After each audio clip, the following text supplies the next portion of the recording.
మాట్లాడి ఇన్ని సినిమాలు నియర్లీ 100 ఫిలిమ్స్ వచ్చిన తర్వాత టయర్డ్ అయిపోయా. మళ్ళీ అలా చేయడానికి లేకుండా సరే మనం ఏం చేద్దాం, ఈ హీరోగా చేయడం మాత్రం కాదు, ఇంకా మిగిలిన రోల్స్ మిగిలిన క్యారెక్టర్స్ కూడా మంచిది వస్తే చేద్దాం అని అది అందరికీ తెలియవచ్చి ఎంతోమంది సినిమాలు చేయడానికి వచ్చారు. కానీ ఆ సినిమాలంతా నేను విన్నప్పుడు అయ్యో ఇది చేయకుండా ఉంటేనే బెటరు అన్నట్టు చాలా సినిమాలు నేను చేయలేదు.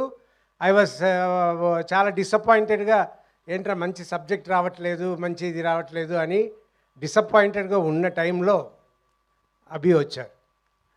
అభి వచ్చి నాకు ఈ ఫిల్మ్ స్టోరీ చెప్పారు. నాకు సర్వానంద్ గారు హీరోగా ఉన్నారు, ఇందులో నేను వెళ్ళి చేస్తే బాగుంటుందా, సరే ఇలాగే కదా మొదలు పెట్టాలి అని సబ్జెక్ట్ విని చాలా బాగుంది, మనకి సినిమా బాగా చేస్తే మంచి పేరు వస్తుంది అన్న దాంట్లో ఆ సినిమా చేస్తానని ఒప్పుకున్నాను.